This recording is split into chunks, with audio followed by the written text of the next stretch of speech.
Ang aking asawa po ay isang seaman. Talagang nire-require po sila ng kanilang medical examination taon-taon.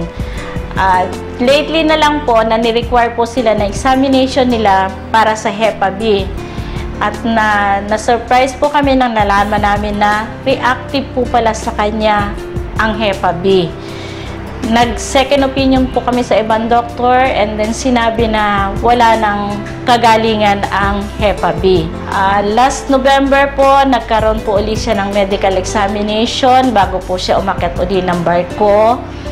And then sa amin pong pagtataka, bakit po kami pabalik-balik na pinababalik ng doktor at 3 beses po uli siyang kinuna ng dugo.